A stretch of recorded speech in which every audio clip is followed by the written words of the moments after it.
Bienvenidos a Conectados con tu Salud, el podcast de Clínica Meds, donde conversaremos con destacados especialistas sobre temas de interés, de contingencia y que serán de gran ayuda para el cuidado de tu salud y la de tu familia. Sabemos que prevenir y educar puede salvar vidas.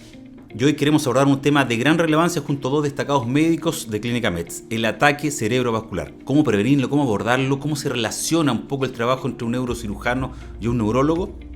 Bienvenidos a Conectados con tu Salud, el podcast de Clínica Meds. Les saluda Nelson González y hoy nos acompaña el doctor Francisco Soto. Bienvenido, doctor, neurólogo. Muchas gracias, Nelson. Y el doctor Enrique Concha, neurocirujano también de Clínica Meds. Muchas gracias por la invitación. Las cifras son bastante claras al parecer, los números son altos, hablamos de 1 de cada 4 personas puede sufrir un ataque cerebrovascular. Incluso las estadísticas a nivel mundial también hablan de más de 10 millones de personas que pueden sufrir un ataque cerebrovascular. Y esto al parecer está en alza. Estas cifras pueden llevar a una preocupación, doctor Soto, de los cuidados que tiene que tener la población, adentrándonos un poco y es la explicación de qué es un ataque cerebrovascular. Sin duda, es una patología cada vez más frecuente. Los factores de riesgo se están concentrando, no se están manejando adecuadamente, algo está fallando en la sociedad. Pero, yendo a tu punto, Nelson, básicamente hay dos tipos de accidentes cerebrovasculares. Uno, que es por la oclusión del vaso, que es el más frecuente, de los vasos que irrigan el cerebro, y este accidente cerebrovascular se llama isquémico o infarto cerebral, que es más del dominio de la neurología y la neuroradiología intervencionista. No obstante, hay un segundo tipo que, dependiendo la latitud, los países, es el accidente cerebrovascular hemorrágico, en que se rompe un vaso sanguíneo, ya sea en una hemorragia intraparenquimatosa o un aneurisma roto, y que alcanza al 20%, variable de país a país, de los accidentes cerebrovasculares, que es más propio del dominio de la neurocirugía y también de la neuroradiología intervencionista. Entonces, esos son los tipos de accidentes cerebrovascular que tenemos que enfrentar y que estamos preparados para enfrentarlos en Clínica Meds actualmente. Si bien lo explica el doctor Soto, doctor Enrique Concha, los síntomas uno los puede prevenir o saber que puede estar ante la presencia de un ataque cerebrovascular con las características que nos indica el doctor Soto, o puede ser así de repentino y cuando se rompe estos vasos sanguíneos puede ser hasta letal. Estos accidentes cerebrovasculares, lo habitual es que no den síntomas, salvo una proporción pequeña en que dan algunos avisos, que se llama accidente vascular transitorio, pero en general son silentes. Y más bien el enfoque está en prevenir los factores de riesgo, la dieta, el mal control de la presión arterial, el tabaquismo. Y por otra parte está el poder reconocer rápidamente los síntomas, porque esta es una enfermedad o un conjunto de enfermedades que requiere una atención muy rápida. Los síntomas pueden ser habitualmente muy súbitos, rápidos, y van desde una cefalea, un dolor de cabeza muy pronunciado, muy ictal y brusco, a daños neurológicos, por ejemplo, trastornos del lenguaje, o falla de movimiento en un brazo o en una pierna, a finalmente perder el conocimiento y estar en coma. Y en ese sentido, del actuar a tiempo, doctor, sabemos que hablan siempre de entre 30 a 40 minutos antes de llegar a un lugar para no quedar con secuelas ante una situación como esta. Pero hablaba de esto de repentino, puede ser como ese dolor, un dolor de cabeza punzante distinto al que uno puede sentir habitualmente, porque una persona puede tener cefalea y no necesariamente quizás puede estar ante la presencia de un ataque cerebrovascular. ¿Cómo es ese dolor para alertar a la población? El dolor de cabeza, que es propio de la patología cerebrovascular hemorrágica, las hemorragias cerebrales, se distingue por un tip que es bien útil en este sentido, que es el peor dolor de cabeza que uno ha tenido en su vida. Es atípico, es brusco, es muy intenso y no se asimila a los dolores de cabeza habituales que uno puede haber experimentado por cualquier origen, ya sea jaqueca, tensión o una sinusitis, por ejemplo. Esto es totalmente diferente y es el más intenso de la vida. Entonces, con esa pregunta tan sencilla uno puede determinar que se trata de una hemorragia cerebral o sospecharla. Y esto de llegar a tiempo, los rangos son eso, ¿no? De 30 a 40 minutos a este centro médico, una clínica, una urgencia. Mira, es una patología tiempo dependiente.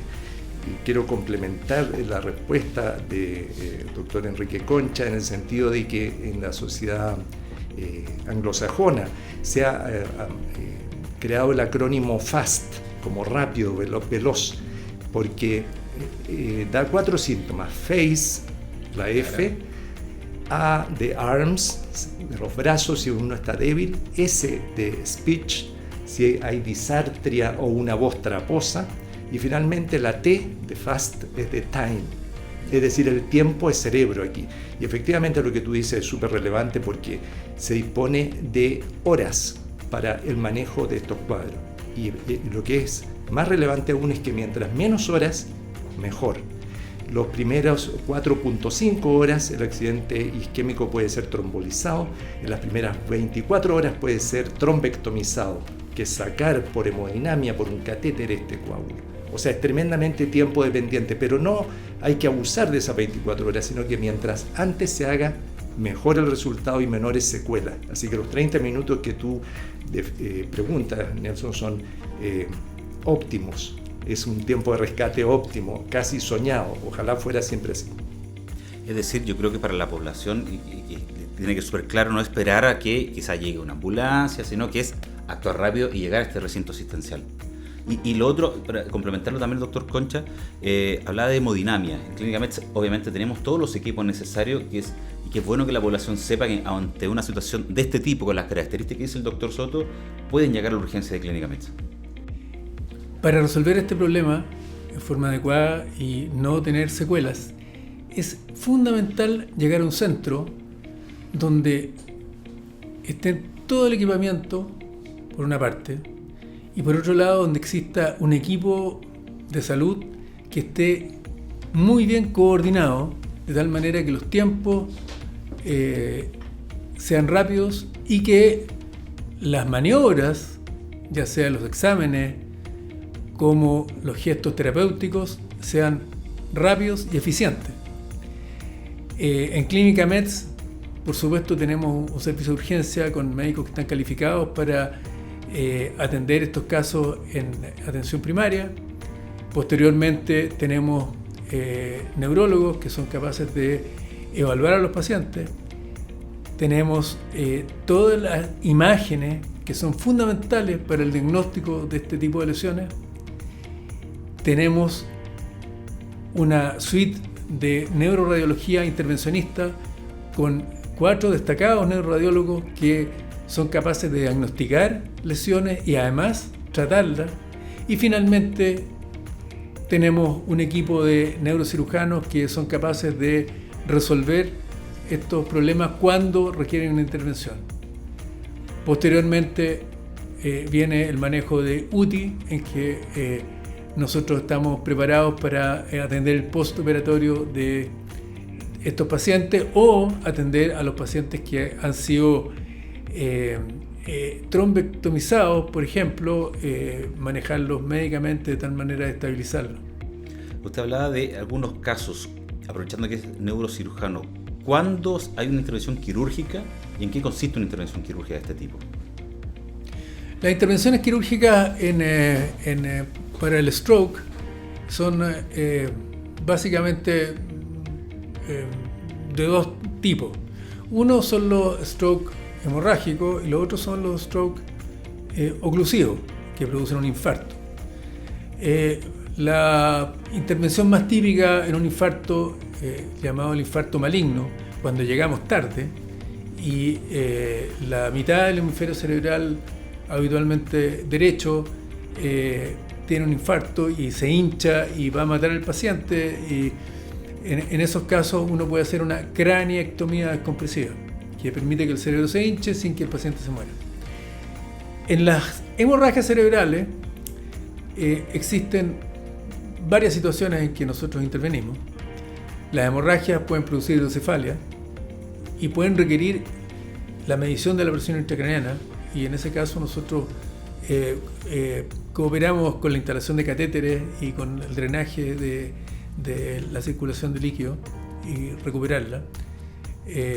La no circulación de líquido puede ser mortal.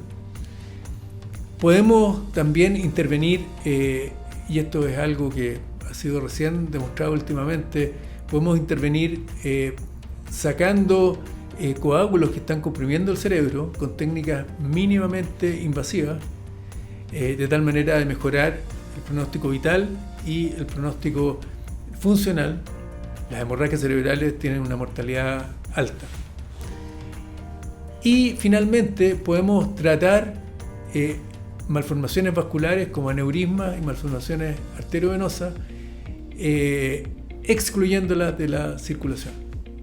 Se escucha complejo y es complejo, obviamente pensando un poco en la salud de las personas. Actúa el neurocirujano, se interviene con el equipo donde usted también está trabajando un neurólogo al interior del pabellón. ¿Qué pasa después? ¿Qué pasa con ese paciente? Un par de semanas o 3 semanas internado. ¿Cómo es el posoperatorio después? Ese que llegó a tiempo y no queda con secuela, pero ¿cuándo ya esa persona puede volver al día a día en su labor? Después de un par de meses, 3 meses, ¿cómo es el tratamiento posterior? Es muy relevante el punto porque un accidente cerebrovascular hemorrágico o isquémico quiebra la biografía de un paciente que está sano, que se levanta sano a hacer sus tareas del día y que de pronto, en forma abrupta, su vida cambia completamente de curso y se ve hemipléjico, afásico, sin poder ver, sin poder expresarse, sin poder caminar. Entonces, aunque el paciente se recupere, que es lo que aspiramos, ¿no es cierto?, con las terapias avanzadas en accidente cerebrovascular, y cada vez lo estamos logrando en mejor forma, constituye un trauma psíquico enorme y la vida del paciente cambia, tanto en su comportamiento, en sus factores de riesgo y en los posoperatorios de los pacientes que son tributarios, que requieren cirugía. Básicamente va a depender de la oportunidad de cirugía, lo complejo que sea este postoperatorio. Como muy bien decía doctor Concha, hay algunos casos gravísimos donde el infarto maligno con esta descompresión del cráneo para darle espacio es de un pronóstico con secuelas en la gran generalidad y mayoría de los casos. Pero cuando es una cirugía oportuna en un hematoma cerebral son bastante mucho más agradecidos en su recuperación y el paciente puede volver a su estilo de vida previo si se realiza oportunamente, incluso en el escenario de una hemorragia cerebral, un aneurisma roto, una malformación o un infarto que es tratado de forma química con trombolisis química o mecánica con trombectomía en la suite de hemodinamia que disponemos en Clínica Metz. Entonces es tremendamente sensible nuevamente el tiempo con que se realicen las acciones para el postoperatorio que va a tener ese paciente que requiere un apoyo multidisciplinario. Aquí lo tenemos muy bien formado con fonoaudiólogos, terapeutas ocupacionales, kinesiólogos, que son esenciales en la recuperación de este paciente golpeado, que sufrió una secuela neurológica y tiene que reincorporarse a la vida. Metz en ese sentido tiene un lujo de trabajo multidisciplinario que permite la reincorporación a la vida pronta. ¿Es factible que se pueda repetir en ese mismo paciente otro ACV, que tenga un daño también, llevando los cuidados necesarios? ¿Se puede repetir? Por supuesto que sí. Y en ese sentido es muy importante recalcarle a los pacientes que eliminen sus factores de riesgo. Por otra parte, en el caso específico de los aneurismas, el efecto de hemorragia se puede repetir y se repite un 5% por día, de tal manera que a los 96 horas tenemos un 30% de probabilidad de que ese paciente haya vuelto a sangrar, con lo que el riesgo que conlleva vital. De ahí la importancia de estas 2 o 3 semanas que tiene que estar internado el paciente para estarlo mirando permanentemente, monitoreando, ¿no? Por supuesto que sí. Doctor, un poco lo que viene a futuro después, hablamos de los factores. Yo creo que sería bueno reiterar un poco esos factores de riesgo en la cual la población tiene que estar alerta, porque me imagino que, no sé si la estadística habla de una población mayor que puede sufrir el ataque cerebrovascular, pero al parecer está bajando el promedio de edad de estas personas que quizás no se están cuidando, que hablábamos del tabaco, la obesidad, una mala alimentación, personas sedentarias, que son números que en la población chilena siempre están arriba, siempre son altos. Absolutamente, hay que siempre enfatizar los factores de riesgo y recalcar que se concentran estas patologías en gente mayor de 45 años, no obstante pueden afectar cualquier grupo etario, incluso la edad pediátrica y juveniles, en disecciones, en trombofilias, en formación de coágulos en forma inesperada y lo mismo los aneurismas que tienen rotura en cualquier momento de la vida. No obstante, los factores de riesgo que hay que recalcar, el principal y más pesado de todos es la hipertensión arterial, que es el enemigo silencioso, que muchas veces no se sabe que uno está hipertenso porque uno se siente perfectamente bien y uno es hipertenso. Y después le siguen la dislipidemia, la diabetes, el tabaquismo, el beber excesivo, la obesidad, el sedentarismo. Y una cardiopatía que hay que vigilar, que es una arritmia que se llama la fibrilación auricular.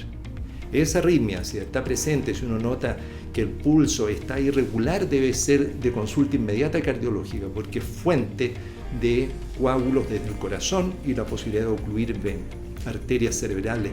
Entonces, es fundamental recordar y revisar esos factores que son perfectamente detectables y manejables oportunamente. Antecedentes familiares también, imagino, ser la persona más riesgosa si el padre, un tío, un abuelo lo han sufrido.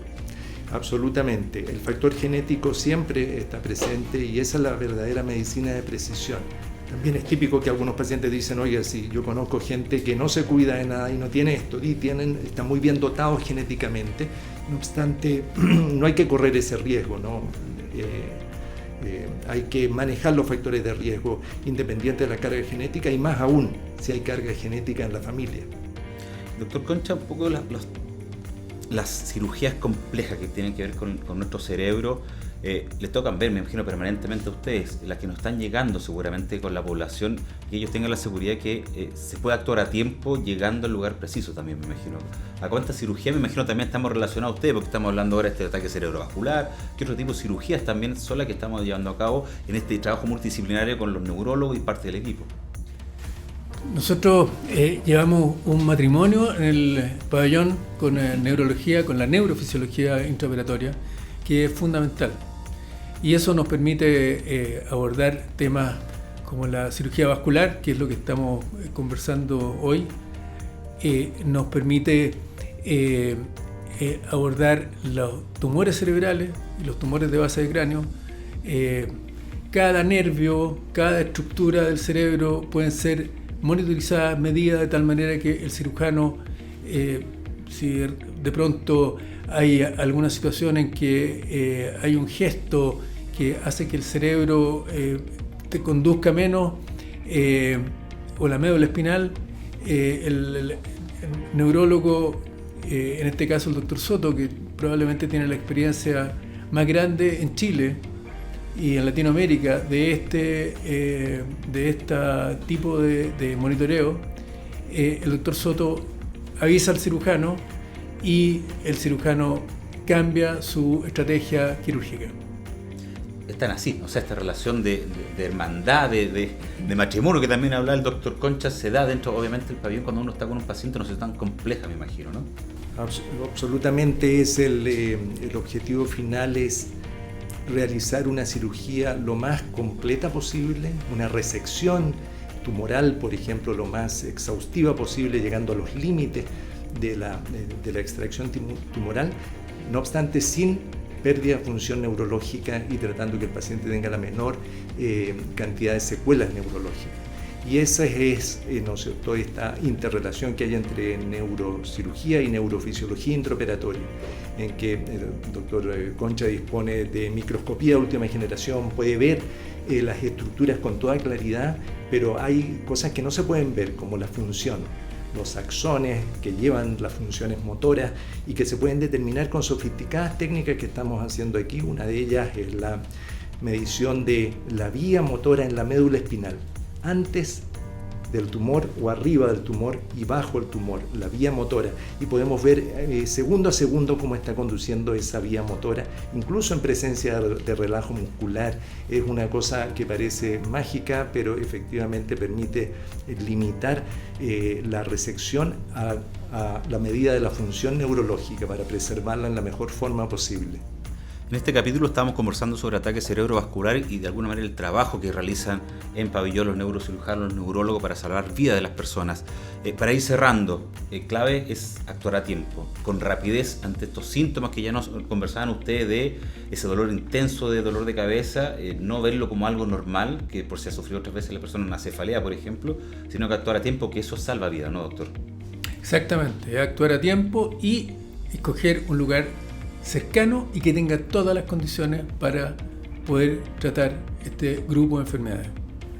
Clave los síntomas, doctor, para repetirlo, para que la gente haciendo un resumen. Es importante saber detectar los síntomas y no dejarlos pasar. Un error característico es que frente a una debilidad de un lado del cuerpo uno dice, vaya, tal vez reposando después de una siesta me sienta mejor, y ahí se pierde la oportunidad. Entonces hay que reconocer claramente los síntomas, hay que conocerlos. Este acrónimo de FAST es útil porque permite en pocos segundos determinar si una persona está sufriendo un accidente cerebrovascular y concurrir, como doctor Concha enfatiza, inmediatamente a un centro de resolución con capacidades terciarias y de alta complejidad. Si no, se pierde la ventana también al hacer una escala en un centro donde no tenga estas capacidades de resolución. Entonces el reconocimiento de síntomas es fundamental para un actuar precoz, porque recordemos de nuevo que es una patología muy sensible al tiempo. Tal vez la más de todas las patologías es esta, incluso más que el infarto agudo de miocardio, por la función neurológica que implica. Los factores de riesgo a los que está sometida la población.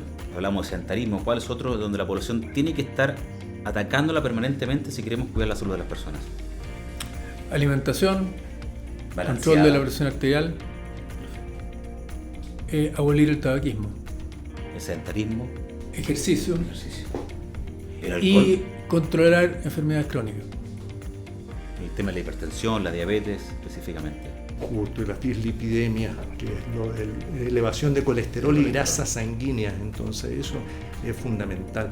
Ahora, lo que tú decías del alcohol, se ha demostrado una curva en U en que dosis moderadas de alcohol no son perjudiciales. Perfecto. Y ahí está toda la línea de los antioxidantes, del vino tinto y sus flavonoides, que son protectores.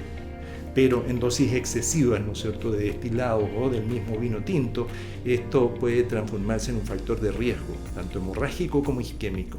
Qué buen antecedente, doctor. Quisiera agregar que el alcohol es un depresor del sistema nervioso, por lo tanto uno diría, bueno, le va a bajar la presión arterial, pero después de un consumo masivo de alcohol, cuando el alcohol baja, la presión arterial aumenta, y ese es el momento en que se producen accidentes vasculares hemorrágicos.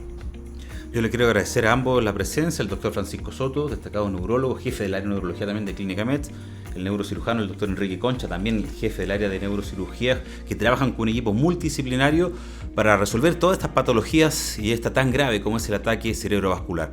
Los invitamos a los próximos capítulos de Conectados con tu Salud. Vamos a abordar más temas interesantes con cada uno en las áreas de la neurocirugía y con los neurólogos y parte de este equipo. Gracias por su compañía y le agradecemos a ambos por estar con nosotros hoy. Que estén muy bien. Clínica Mets presentó Conectados con tu Salud, el podcast de Clínica Mets, donde conversaremos sobre temas que serán de gran ayuda para el cuidado de tu salud y la de tu familia.